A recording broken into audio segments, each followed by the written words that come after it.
talk about the BRICS summit in Brazil and the talk about this summit. A lot of people are talking about the fact that Xi Jinping is not present at this event, nor is Russian President Vladimir Putin.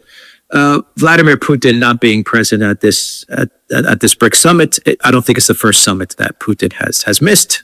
He's not attending because of the ICC warrant. I personally believe that he doesn't attend these summits that are quite a distance from Russia, because I think the Russians, rightly so, are concerned about the flights from Moscow to Brazil, and as they should be. So guys, what's up? Welcome back to this channel. I decided to go a different route with this channel because I already have all right, I have to finish one thought before I say. I already have another channel where now on That Girl Casey. So I am That Girl Casey. Somebody, who the hell cares, right? But on That Girl Casey, I'm able to, now I express myself however I want to. I've been taking a lot of backlash for it. I'm losing followers on that channel, but it is what it is. Like, I cannot no longer pretend that this Trump administration is not, destroying a lot of situations and just basically not keeping its, promises. So I started to use this channel as like an outlet to say that. But the fact is, my channel now on That Girl Casey, I'm still talking about politics in a social political way.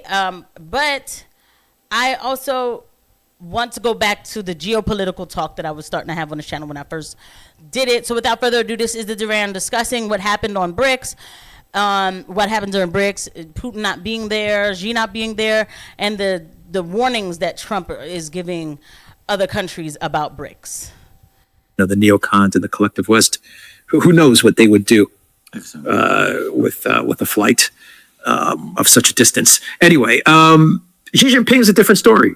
Yeah. This is the first summit that he has missed. Yes. And a lot of people are asking questions. What is going on? Is China not interested in BRICS anymore? Are things going that bad in China that he has to stay there for some sort of domestic emergencies? Has BRICS lost its number one, its main partner, its main member in China? What are your thoughts on this summit? Well, I'm going to just say a few things here. First of all, I've been looking carefully at the Chinese media over the last couple of days for some signs that Xi Jinping's position might be sloping. I see absolutely no evidence of this at all. Usually, in this kind of political system that China has, you would expect, if there was a sign that the leader was being challenged, that there would be commentaries that quietly criticize his policies. You might notice the fact that he's getting less less coverage. He might be downgraded in some way. There isn't any kind of hint of this at all. The media in China covers Xi Jinping and what he's been saying and doing, referencing him absolutely as much as always. The one thing I would say is that he has been rather less visible than usual. We're not seeing him as much. He's not as publicly visible as he usually is. Now, that might be because he's unwell. I mean, people do fall ill, and that might be one reason why he's skipping the meeting. But I don't think so. As for the other one, the suggestion that the situation in China is very bad, that the economic situation is somehow in some kind of crisis, this is something that is endlessly repeated in some sections of the media, especially in the United States, I have to say. Again, I've been looking at the latest economic numbers. I've been checking those people who write about China and its economy. The general consensus there is that after a rather soft period at the start of this year, the actual situation with the Chinese economy over the last couple of months has actually strengthened. So again, that doesn't seem very likely I am going to suggest that the major reason why Xi is not going to Rio is because Putin isn't. They are very much a partnership. And I think that Xi Jinping doesn't want to go to Rio without Putin, because the other leader who is going to be there is Narendra Modi.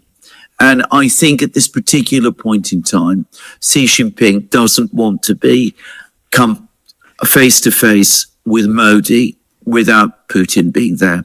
There have been tensions between India and China over the last couple of weeks. These became aggravated because of the conflict between India and Pakistan.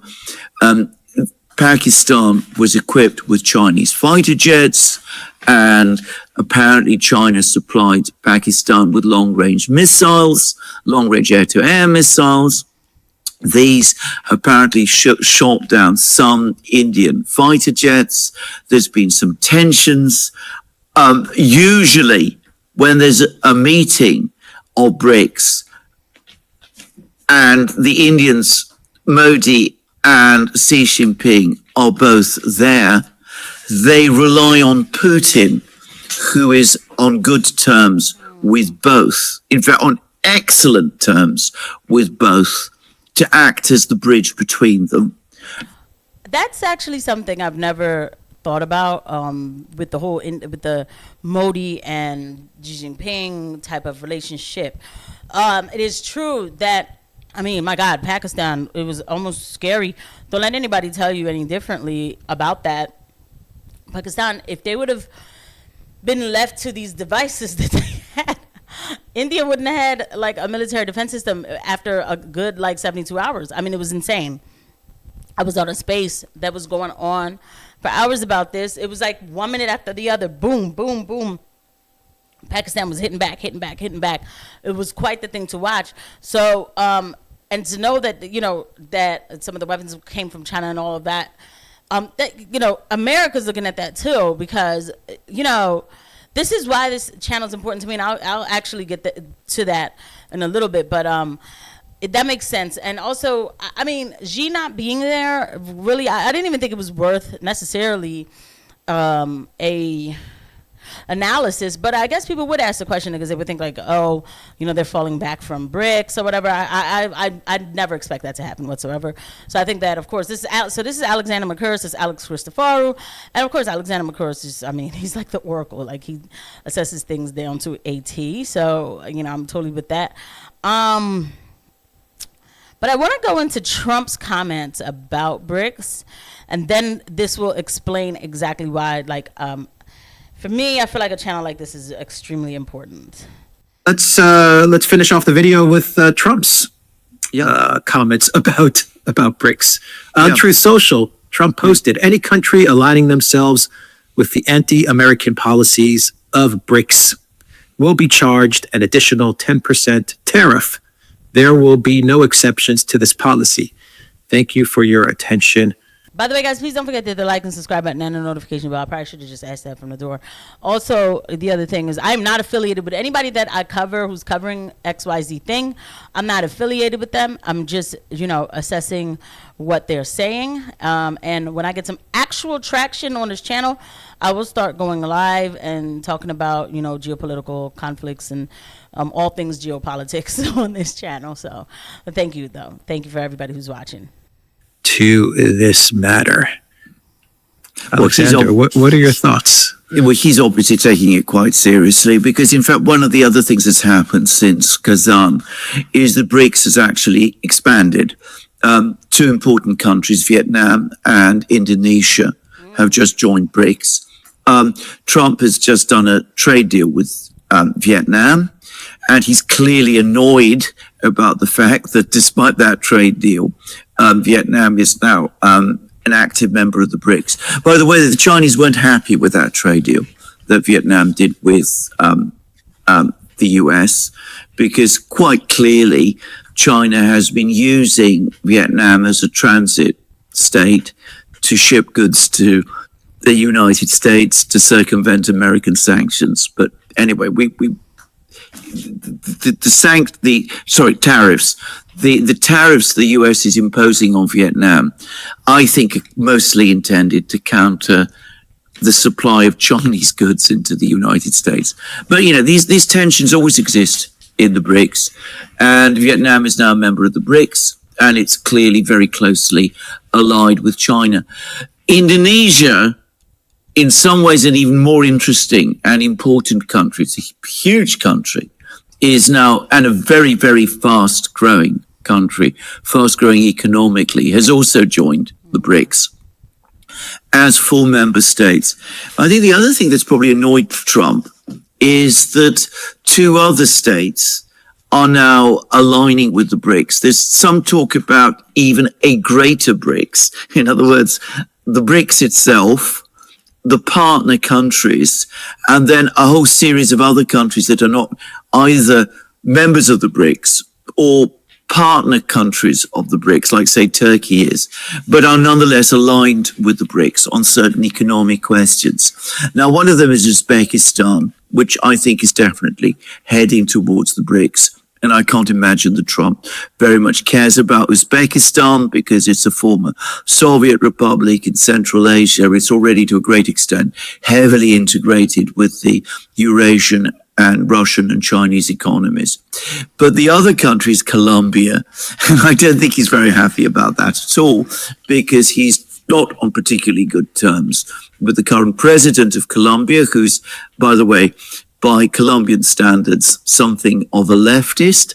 And of course, Colombia has historically been the US's closest and strongest ally in South America. So I think maybe that was what provoked Trump more than anything else. Well, I do have a tweet that we're going to look at about Trump and his tantrums. Hold on. Because I didn't understand why this happened, but this is why I'm getting back to my whole thing. Trump has well, I don't want to use this guy. Definitely. Look at this. Okay. So Trump just put, this is Mike Benz, just an absolute neocon shill. Trump just put 50% tariff on digital censor state of Lula's Brazil, specifically citing censorship orders and insane fines against U.S. social media companies for allowing free speech. This is free speech, diplomacy, and defense digital trade in one bravo.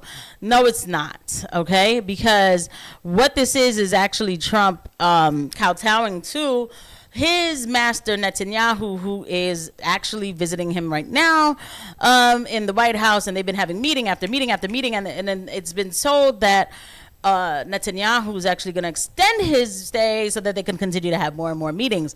With that said, but also don't forget, Lula is not, look, let me be clear on this channel. I think all countries do what's best for themselves, maybe their countries, maybe, not necessarily the people even. I have no heroes in anything. However, I can assess the situation for the reality, and the fact is that BRICS provides an alternative to the American establishment, and I am about to use this imperialistic state. I'm not against being the dominant force, but not this way. Not this way, the way that it's done, where now you're going to do more sanctions on Brazil, for so-called freedom of speech. But we know it's for these Zionist masters. Like, this really, it all comes back to that. But anyway, so look, this is the letter. His Excellency Luis Inácio Lula da Silva, President of Federal Republic of Brazil, Brasilia. Mr. President, I knew and dealt with former President Jair Bolsonaro. It's like, why are we even bringing up Bolsonaro? And respected him greatly, as did most other leaders of countries. The way that Brazil treated former President Bolsonaro, a highly respected leader throughout the world during his term, including by the United States, is an international disgrace. This trial should not be taking place. It's a witch hunt. Okay, blah, blah, blah. Due in part to Brazil's insidious attacks on free speech and fundamental free speech rights of Americans, illustrated by Brazilian Supreme Court, which has issued hundreds of sequels of unlawful censorship orders to U.S. social media platforms, threatening them with millions of dollars in fines and evictions from Brazilian social media market. Starting on August 1st, 2025, we will charge Brazil a tariff of 50% on on any and all Brazilian products into the United States. Okay, let me see. Please understand, because I'm highlighting the stuff that makes Mike Benz the worst. So excited. Please understand that 50% number is far less than what's needed to level playing field. Whatever. You know, and when you see this, it's like when you see this, there you go. Somebody hit some more. Somebody said, I definitely agree with Trump's stated reasoning, but can't help but worry about his real motives. I'm ensuring the timing of a tariff is just a coincidence.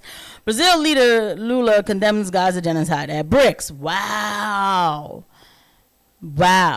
I didn't know that he did that ever. See, this is why I'm so excited to be back on this channel with you guys, and really like delving back into our coverage of the geopolitical news. It is very important because there's a lot of things that I've been missing, and this is pretty interesting. But we will leave it there. I'll see you guys in the next one. Bye.